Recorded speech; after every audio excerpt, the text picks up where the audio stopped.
You are now listening to Voice del Monte.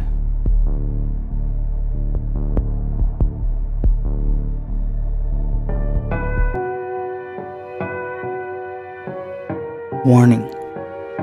The content you are about to listen to is what's known as a CreepyPasta.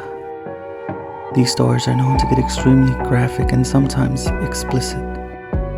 Viewer discretion is advised.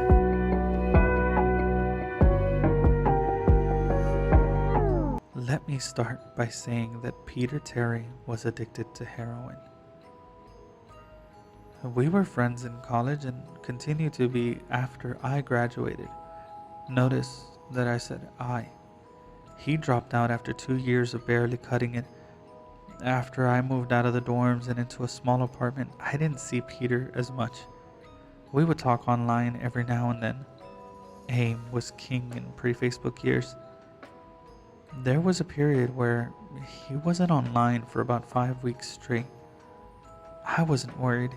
He was a pretty notorious flake and drug addict, so I assumed he just stopped caring. Then one night, I saw him log on. Before I could initiate a conversation, he sent me a message. "David, man, we need to talk." That was when he told me about the NoEnd house. It got that name because no one had ever reached the final exit. The rules were pretty simple and cliche. Reach the final room of the building and you win $500. There were 9 rooms in all. The house was located outside of the city, roughly 4 miles from my house. Apparently, Peter had tried and failed. He was a heroin and who knows what the fuck addict. So I figured the drugs got the best of him and he wigged out at a paper ghost or something. He told me it would be too much for anyone, that it was unnatural. I didn't believe him.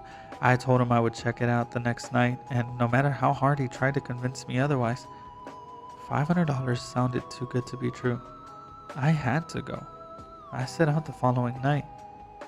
When I arrived, I immediately noticed something strange about the building. Have you ever seen or read something that shouldn't be scary, but for some reason a chill crawls up your spine? I walked towards the building and the feeling of uneasiness only intensified as I opened the front door. My heart slowed and I let a relieved sigh leave me as I entered. The room looked like a normal hotel lobby, decorated for Halloween. A sign was posted in place of a worker. It read, "Room 1, this way. 8 more follow. Reach the end and you win." I chuckled and made my way to the first door. The first area was almost laughable. The decor resembled the Halloween aisle of a Kmart, complete with a chic ghost and animatronic zombies that gave a static growl when you passed by. At the far end was the exit. It was the only other door besides the one I had entered through. I brushed through the fake spider webs and headed to the second room. I was greeted by fog as I opened the door to room 2. The room definitely upped the ante in terms of technology. Not only was there a fog machine, but a bat hung from the ceiling and flew in circles. Scary. They seemed to have a Halloween soundtrack that one would find in a 99-cent store on loop somewhere in the room. I didn't see a stereo, but I guess they must have had a PA system. I stepped over a few toy rats that wheeled around and walked with a puffed chest across to the next area. I reached for the doorknob and my heart sank to my knees. I did not want to open that door. A feeling of dread hit me so hard I could barely even think. Logic overtook me after a few terrified moments, and I shook it off and entered the next room. Room 3 is when things began to change. On the surface, it looked like a normal room. There was a chair in the middle of a wood-paneled floor. A single lamp in the corner did a poor job of lighting the area, casting a few shadows across the floor and walls. That was the problem. Shadows. Plural. With the exception of the chairs, there were others. I had barely walked in the door and I was already terrified. It was at that moment that I knew something wasn't right. I didn't even think as I automatically tried to open the door I came through. It was locked from the other side. That set me off. Was someone locking the doors as I progressed? There was no way I would have heard them. Was it a mechanical lock that set automatically? Maybe.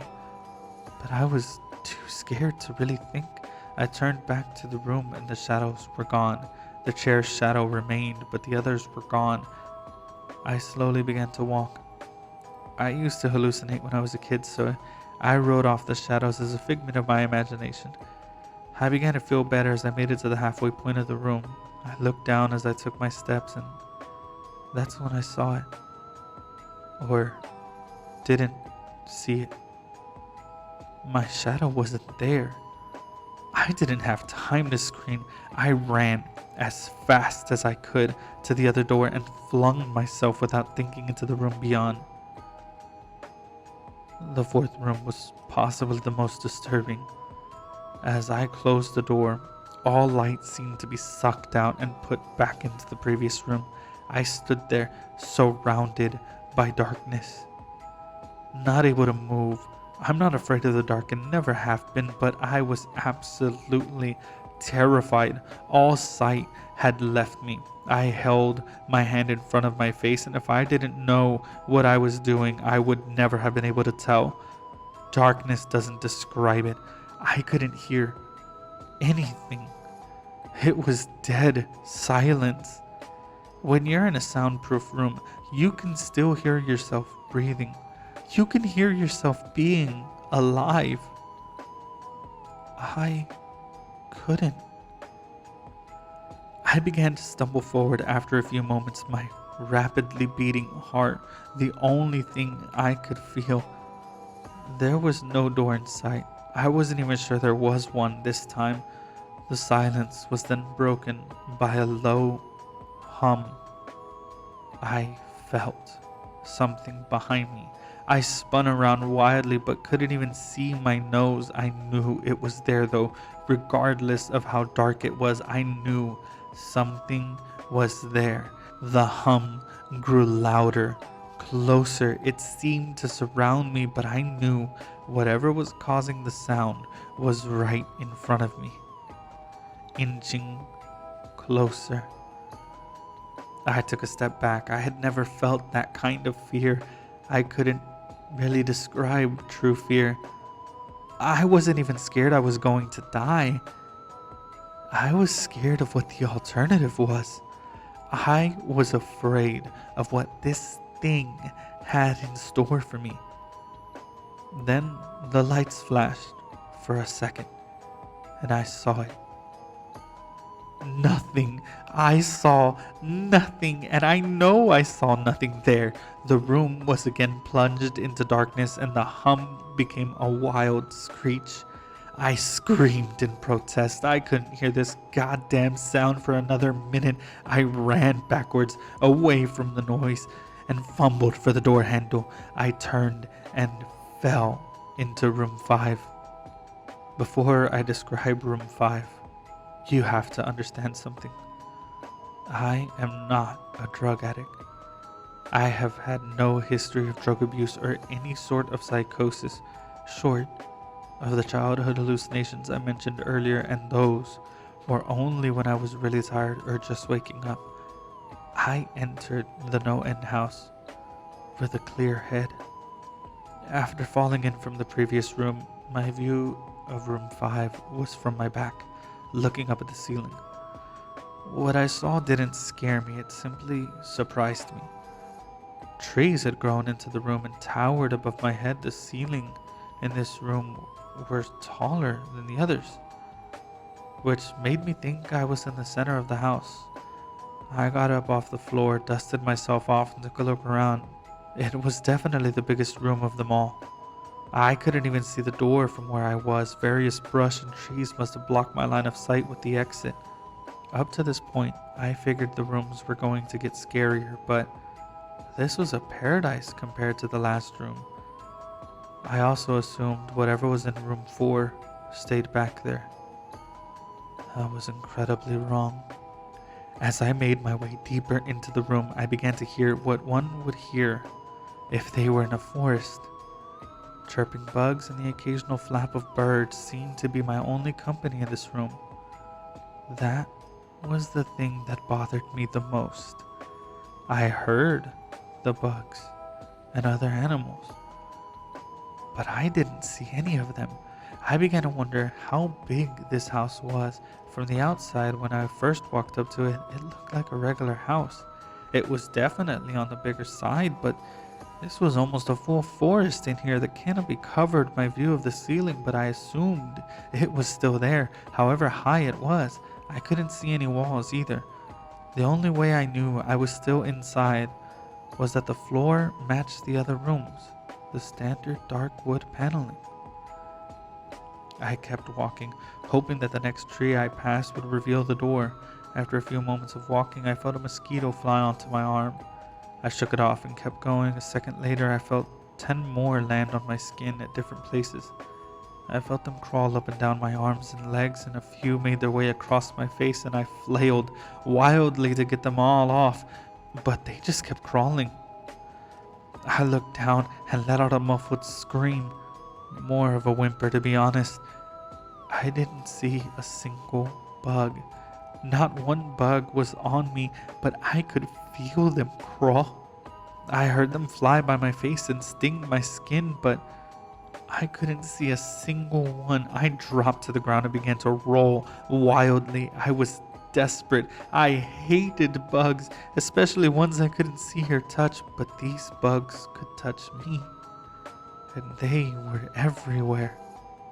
I began to crawl. I had no idea where I was going. The entrance was nowhere in sight, and I still hadn't seen the exit, so I just crawled, my skin wriggling with the presence of those phantom bugs. After what seemed like hours, I found the door.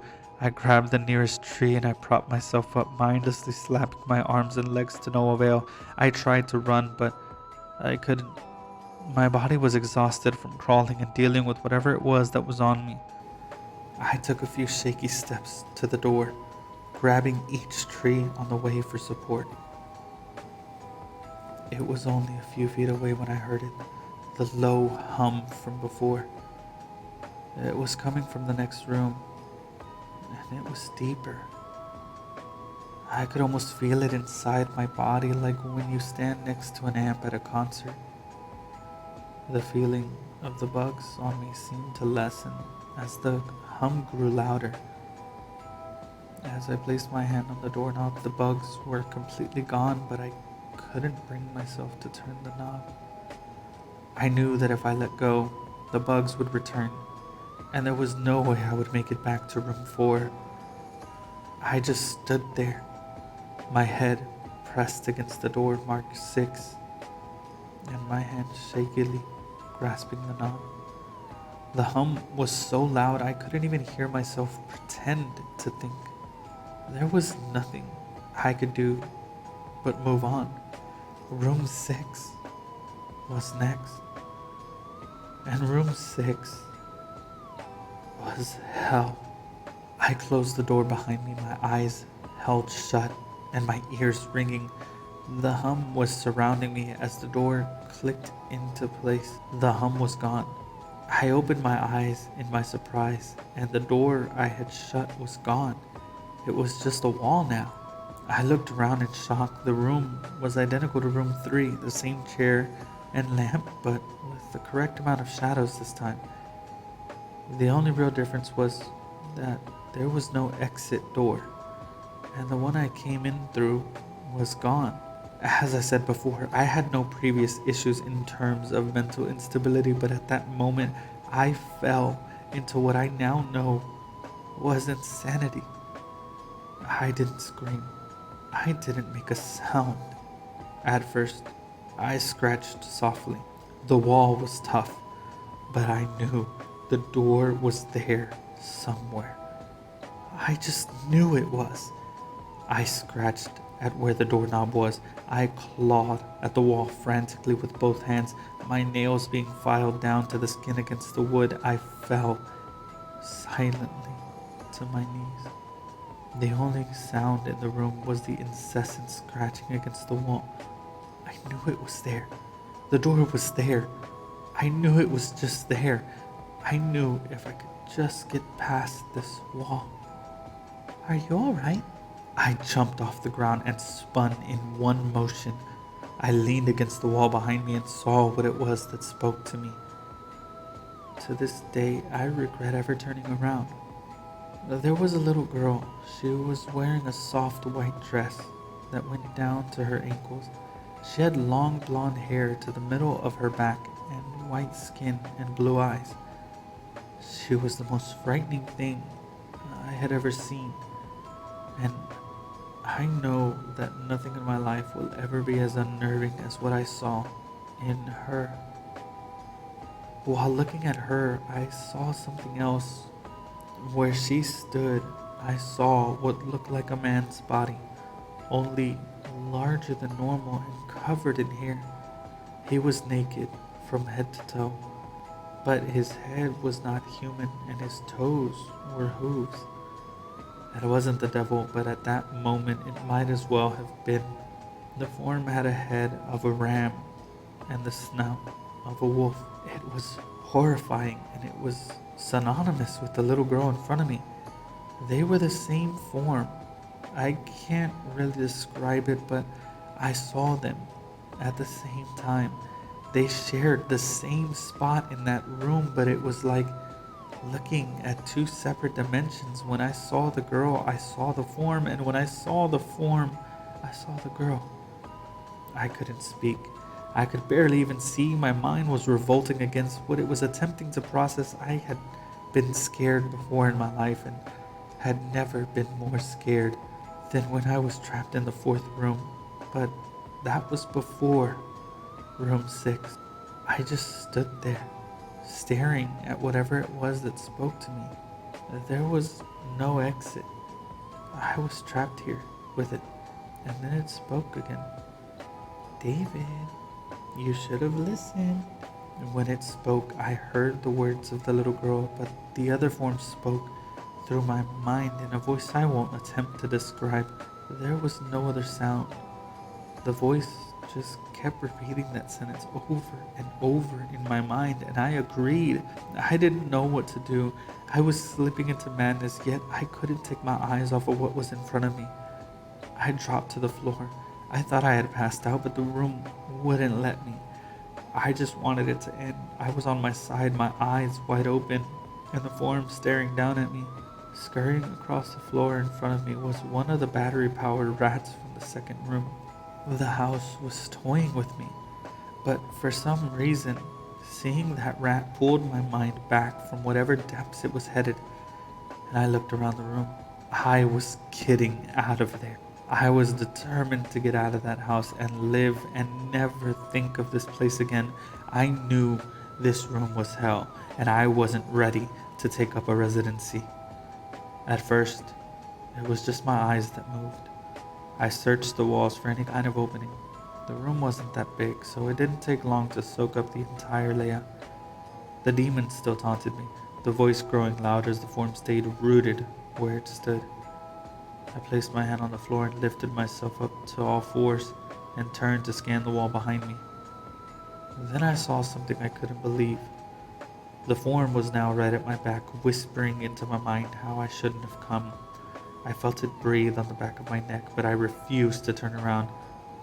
A large rectangle was scratched into the wall, with a small dent chipped away in at the center of it.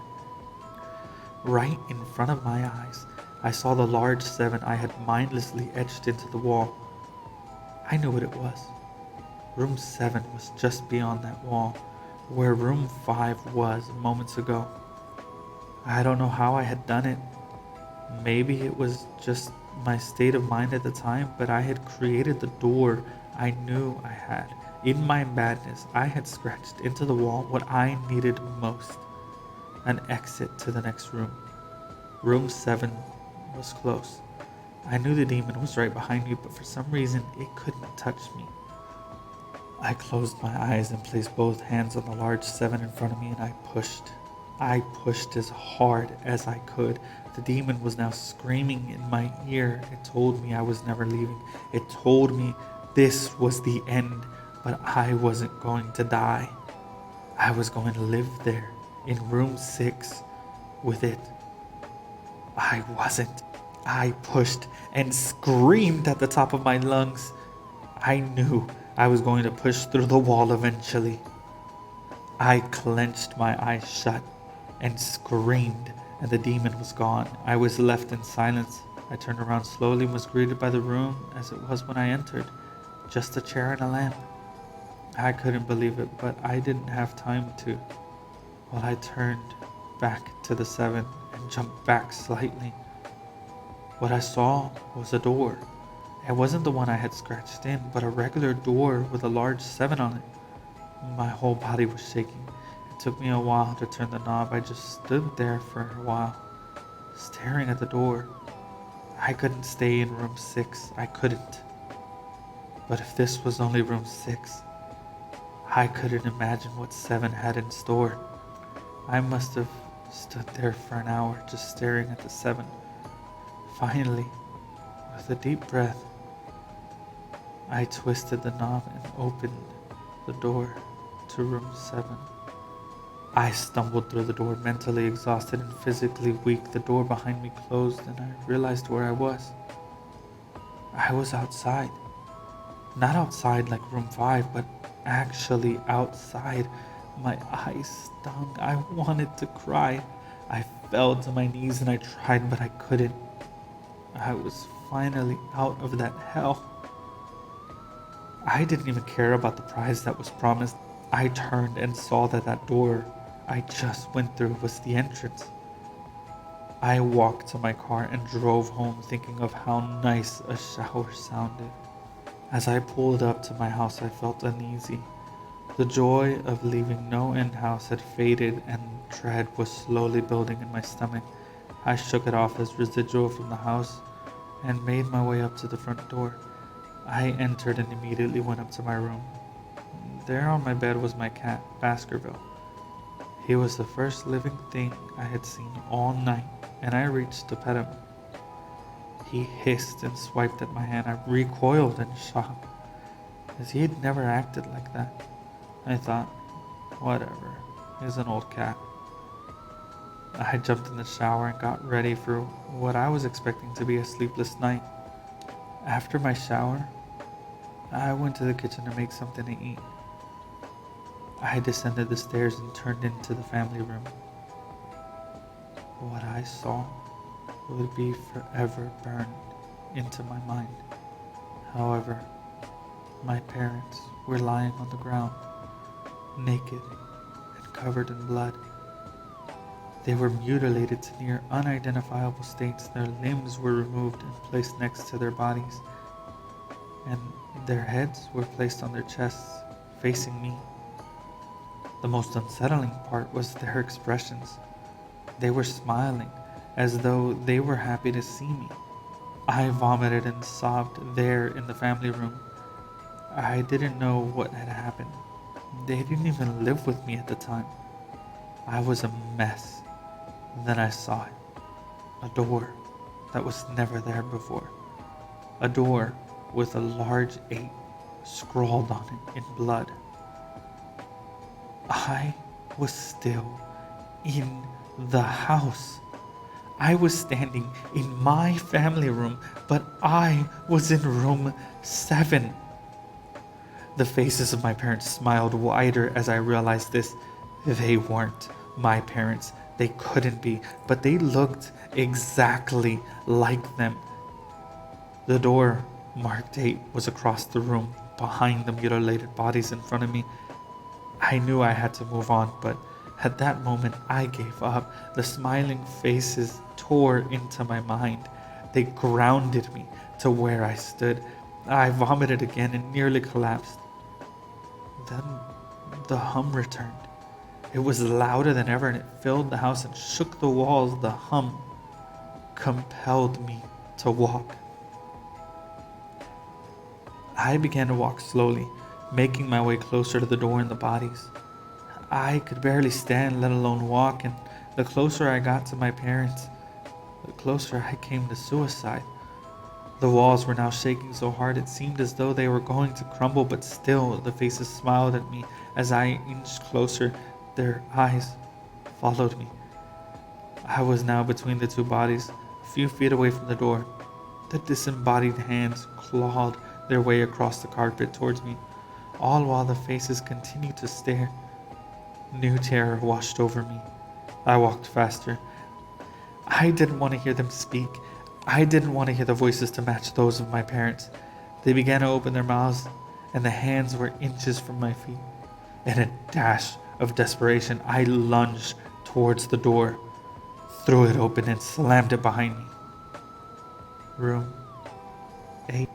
I was done. After what I had just experienced, I knew there wasn't anything else this fucking house could throw at me that I couldn't live through. There was nothing short of the fires of hell that I wasn't ready for.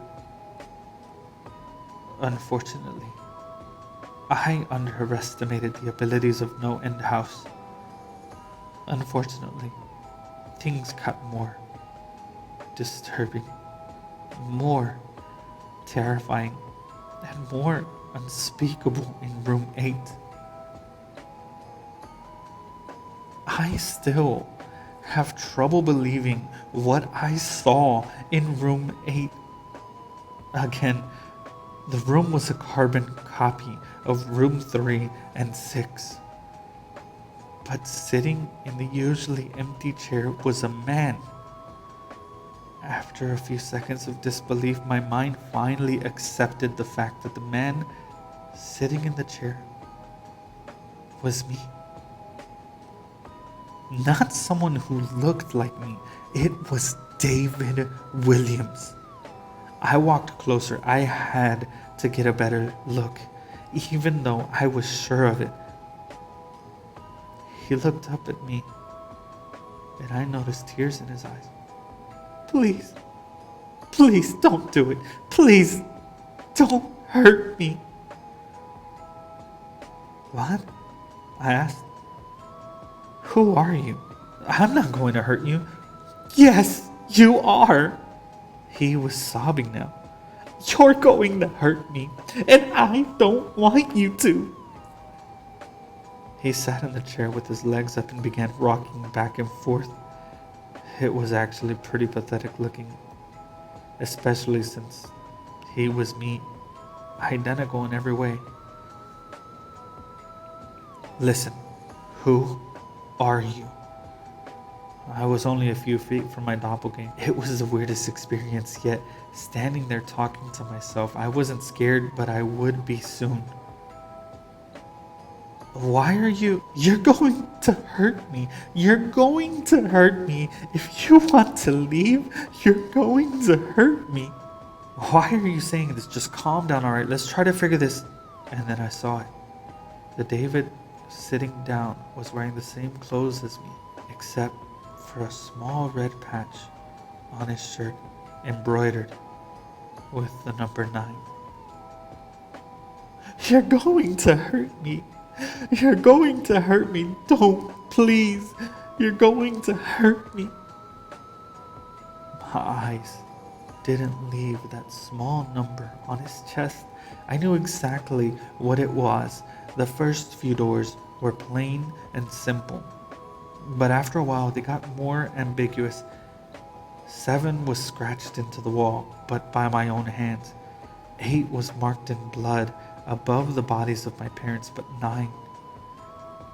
This number was on a person, a living person. Worse still, it was a person that looked exactly like me.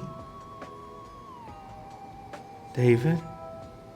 I had to ask. Yes, you're going to hurt me. You're going to hurt me. He continued to sob and rock. He answered to David. He was me, right down to the voice, but that 9. I paced around for a few minutes while he sobbed in his chair.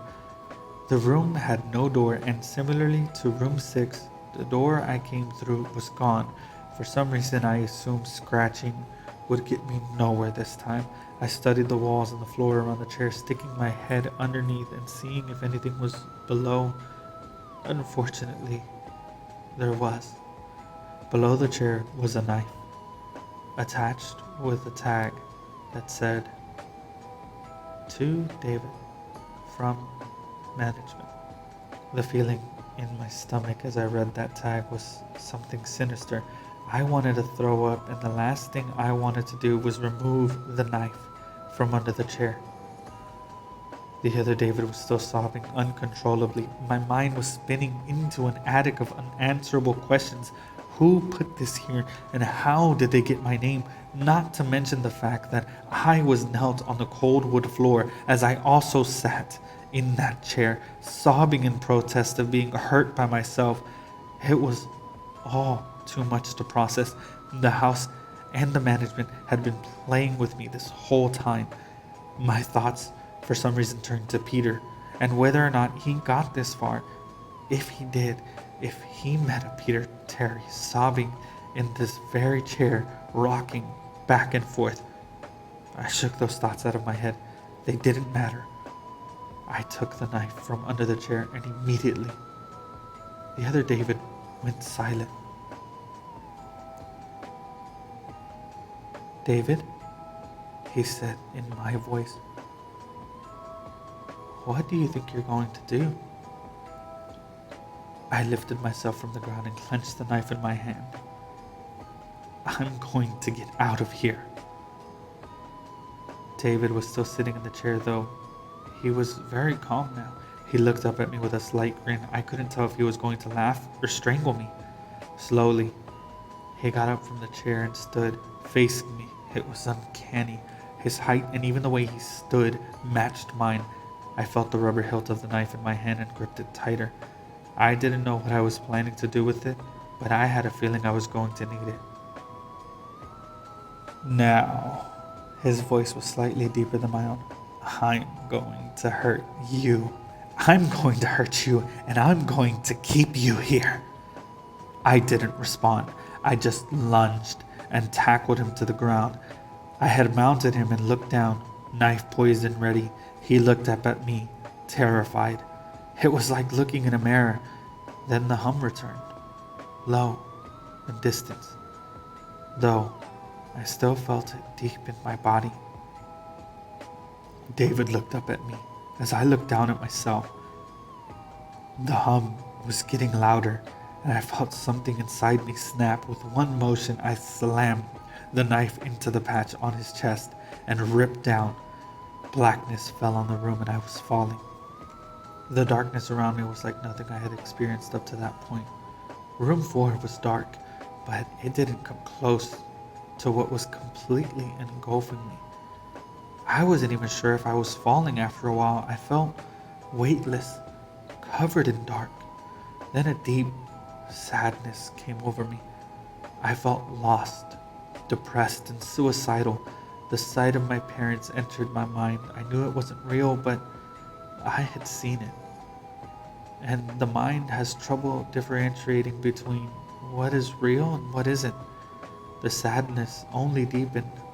I was in room 9 for what seemed like days, the final room.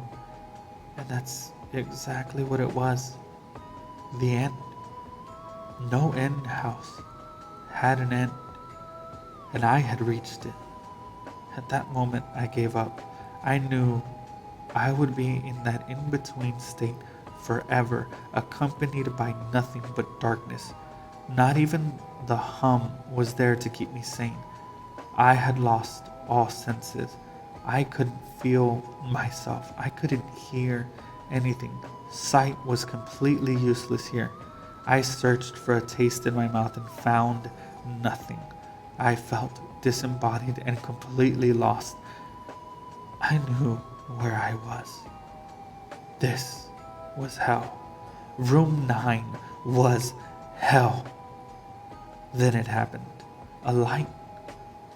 One of those stereotypical lights at the end of the tunnel. I felt the ground come up below me, and I was standing.